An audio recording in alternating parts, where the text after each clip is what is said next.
PBNU menggelar Bahsul Masail Pramuktamar ke-35 NU di Pondok Pesantren Cendekia Amanah Depok selama 2 hari mulai dari tanggal 8 hingga 9 Agustus 2026. Salah satu materi yang dibahas dalam forum tersebut ialah meninjau ulang tentang aturan perpajakan yang ada di Indonesia. Sebagai informasi, pembahasan tentang perpajakan tersebut belum menjadi keputusan dalam forum Bahsul Masail itu, melainkan materinya akan dibahas dan diputuskan dalam Forum Muktamar ke-35 NU yang akan diselenggarakan pada tanggal 27 hingga 31 Agustus 2026. Pembahasan yang paling menarik dari tema-tema itu berkenaan dengan keadilan pajak. Ada 3 poin besar masalah keadilan pajak. Yang pertama berkenaan dengan pajak, hubungannya dengan zakat bagi muslim. Yang kedua hubungannya berkenaan dengan pajak batas minimal mendapatkan keharusan, artinya keharusan untuk menerima pajak itu berapa sih penghasilan orang itu. Yang ketiga berkenaan dengan pajak berulang atau pajak ganda sebenarnya. Mungkin kita menyebutnya pajak penghasilan dan retribusi yang kita lakukan di dalam konteks berbangsa dan bernegara. Dalam hubungannya pajak dengan zakat ini memang ada yang sangat ekstrim dari pendapat musyawirin. Apakah kita masih wajib bayar pajak kalau ternyata penggunaan pajak itu masih belum mencerminkan keadilan dalam distribusi pajak?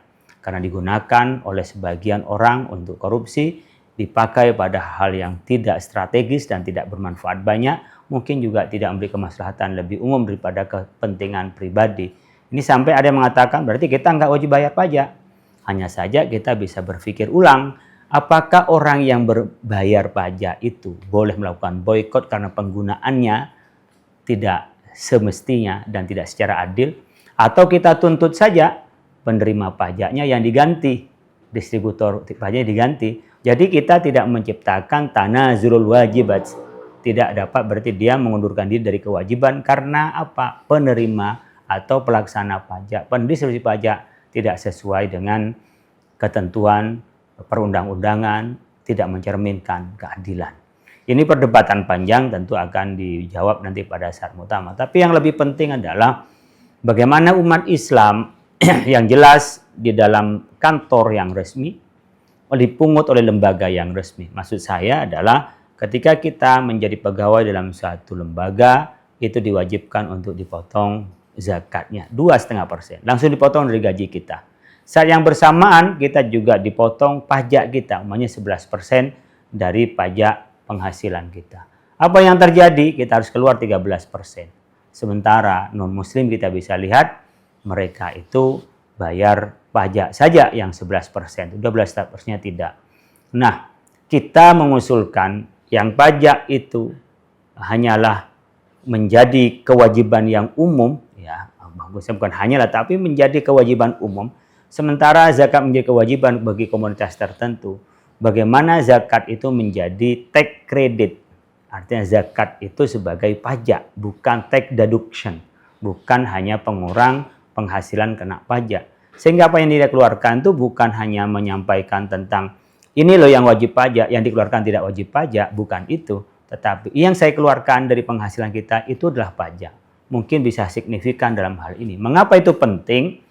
Karena sekarang lembaga amil zakat disebut dengan Basnas itu sudah sah milik negara. Komisioner itu pimpinan dipilih oleh pemerintah, dilakukan oleh fit and proper test juga oleh DPR, dipilih oleh presiden.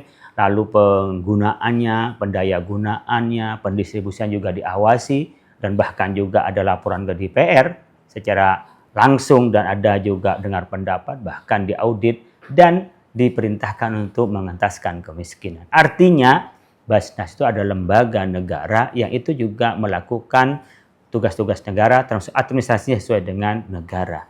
Berbeda dengan kami pamannya yang sumbangkan ke kotak masjid yang tidak ada di situ ruang negara untuk melakukan intervensi di dalamnya.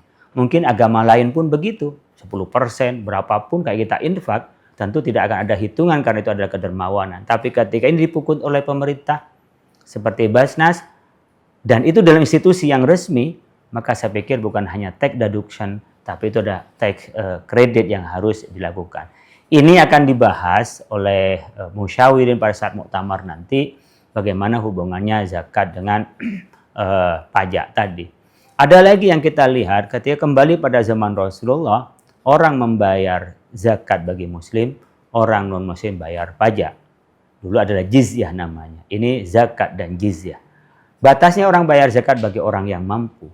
Bagi orang nggak mampu nggak bayar zakat. Apakah pajak tanpa ada pemilihan termampu yang tidak mampu? Sehingga siapapun maka kena pajak. Uangnya uang bantuan, tapi dipajak juga. Jadi kan sangat miris sebenarnya umpamanya kalau tidak ada batasan. Kalau ada batasan sekarang umpamanya dari 4 juta orang yang kena pajak dari penghasilan, apakah itu mencerminkan dari orang kemampuan membayar pajak sama dengan orang bayar zakat?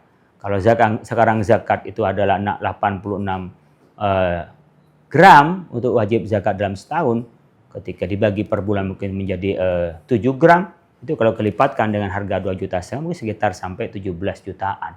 Dan ini kita bisa melihat artinya orang yang punya penghasilan 17 juta itu dia baru kena pajak, selalu adalah kena zakat. Ini harus dipertimbangkan dalam pengelolaan negara. Saat yang bersamaan kita ingin membantu pemerintah di dalam proses menjalankan roda pemerintahan yang butuh dana. Tapi saat yang bersamaan kita juga harus berpikir siapa yang diwajibkan pajak. Di pajak mana yang paling diperlukan untuk dimaksimalkan. Sekarang kalau lihat data dari pembayar pajak yang orang banyak itu nggak lebih dari 20%. 80% hanya sekitar 80 orang, 100 orang lah yang bayar pajak. Mengapa tidak ini yang dimaksimalkan? Ini bagian akan bahasan kita nanti di muktamar tentang batas minimal untuk orang menerima pajak. Yang ketiga berkenaan dengan pajak ganda atau berulang barangkali. Kita bisa menyebutnya dengan gaji orang yang dipotong pajaknya. Anggaplah 11% gampangnya, dipotong pajak. Sudah selesai. Tapi dia kena retribusi. Apa itu retribusi? Ya pajak juga. Ketika saya makan di warung bersama dengan anak-anak saya, maka saya harus bayar dari harga pokok itu 11% untuk bayar retribusi. Apalagi kalau kita bicara soal kita punya rumah, harus bayar pajak rumah, punya mobil, pajak mobil. Jadi menurut saya perlu dilihat keadilan pajak di sektor ini sehingga masyarakat yang bekerja itu tidak mungkin hanya berpikir dapat uang banyak, tapi pada saat membelanjakan menjadi sangat sedikit kemanfaatannya. Nah ini perlu dipertimbangkan. Saya ingat betul apa yang dikatakan Ibnu Khaldun, suatu negara yang menyandarkan pembiayaannya hanya kepada pajak rakyatnya, bertanda negara itu akan hancur. Maka perlu sebenarnya atas dasar keagamaan, bahsul masalah al-mawdu'iyah ad-diniyah atau bahsul masalah ad-diniyah al-mawdu'iyah. Bagaimana bahsul masail keagamaan yang sifatnya tematis ini mengangkat suatu tema demi menjaga keutuhan, demi menjaga kekuatan negeri ini. Tanpa kita melihat bagaimana orang-orang ya yang memerintah atau dukungan siapa pemerintah itu, tapi yang kita pelihara dan kita jaga adalah kedaulatan negara dan demi keberlangsungan negara. Jadi sebenarnya kalau harapannya ya kembali kepada musyawirin. Ya, yang paling mudah dan paling moderat sama-sama menguntungkan adalah aspek negara dan pada aspek masyarakat. Ketika zakat itu sebagai tax credit terhadap pajak. Kenapa begitu? Karena orang yang berzakat itu nanti menjadi landasan keimanan yang nanti diakomodir menjadi kewajiban bernegara. Sehingga pada saat kita bernegara itu berdasarkan keimanan kita untuk memberi pada negara dalam bentuk zakat itu. Tapi penggunaannya tetap sesuai dengan ketentuan syariahnya zakat itu. Kalau kita hitung-hitung sebenarnya hasil penelitian yang dilakukan oleh Kompas itu kan sekitar 400 triliun. Tapi teman-teman kemarin di LPS itu membacanya dan memperkirakan potensi zakat itu hanya 370 triliun. Sebenarnya ketika diterima kan tidak keluar, hanya tidak masuk pada penerimaan pajak. Maksud saya tidak masuk pada penerimaan di luar negara. Hanya dicatatkan menjadi pajak. Sekali lagi saya sampaikan bahwa 370 juta itu tetap menjadi penerimaan negara tapi bukan pajak dan bukan dari penerimaan resminya. Jadi misalnya dari zakat yang diberikan itu yang awalnya tidak masuk pada catatan negara menjadi catatan negara. Menjadi catatan pajak di negara itu. Dan sekarang yang tidak dicatat pun fungsinya sudah fungsi yang milik negara, yaitu untuk pengentasan kemiskinan, memberi bantuan. Cuman coba ini bisa dicatat nggak sebagai catatan pendapatan negara yang dari sektor umpamanya pajak. Karena penghasilan kita langsung langsung diputus. Kalau nanti umpamanya ini yang individu, yang korporasi keluarkan zakatnya itu umpamanya seperti lembaga-lembaga keuangan syariah. Dia bayar 2 kali. Dari hasilnya itu dikeluarkan zakatnya, dari hasil itu juga dikeluarkan pajaknya. Jadi pajaknya 2 kali dari perusahaan itu. Nah, ini bisa nggak dimasukkan sebagai pajaknya? Kan kembalinya itu kembali pada pemerintah toh. Hanya saja pemerintah ya mencatatkan, kalau zakat tidak mencatatkan. Dan kalau dicatatkan, maka orang tidak beban 2 kali, beban zakat dan beban pajak. Ini yang paling moderat. Karena sebenarnya negara nggak dirugikan. Hanya pencatatannya saja yang dulu tidak dicatatkan sekarang menjadi pencatatan. Artinya mengurangi dari catatan 370 triliun yang biasanya masuk di dalam pajaknya. Masuk di dalam sesuatu yang tidak di dalam pajak, dia dimasukkan di dalam pajak. Ya awalnya di luar pajak gitu. Karena dia tersendiri.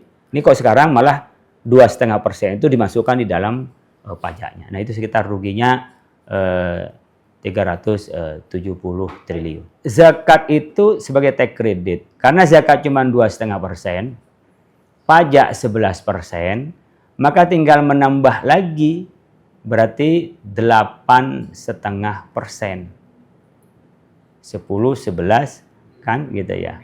8,5%. Jadi dia nambah kurangnya, bukan berarti tidak menerima, tidak berarti tidak membayar pajak. Dan ini tidak bersih menyamakan zakat dengan pajak, beda. Zakat ya zakat, tapi itu dihitung sebagai kewajiban warga terhadap negara. Nah sekarang orang bayar zakat kepada negara, tapi tidak dihitung kewajiban warga kepada negara. Karena dianggap agama padahal dimanfaatkan oleh negara. Gitu. Kalau ini dibayarkan di luar negara mungkin iya. Ini kan dibayarkan ke negara. Tapi kok nggak dihitung sebagai kewajiban warga kepada negara. Sementara di kelompok yang lain itu nggak ada kewajiban membayar selain pajak itu dari atas nama agamanya kepada negara. Kalau lembaga agamanya oke lah. Kita nggak nyoal kan musola orang nyumbang nggak gitu. Tapi kalau di beberapa negara seperti di Australia, kita charity itu dihitung sebagai pajak itu bisa. Karena dia kembali kepada negara. Asalkan melalui jalur resmi dari lembaga-lembaga negara yang diakui oleh negara itu.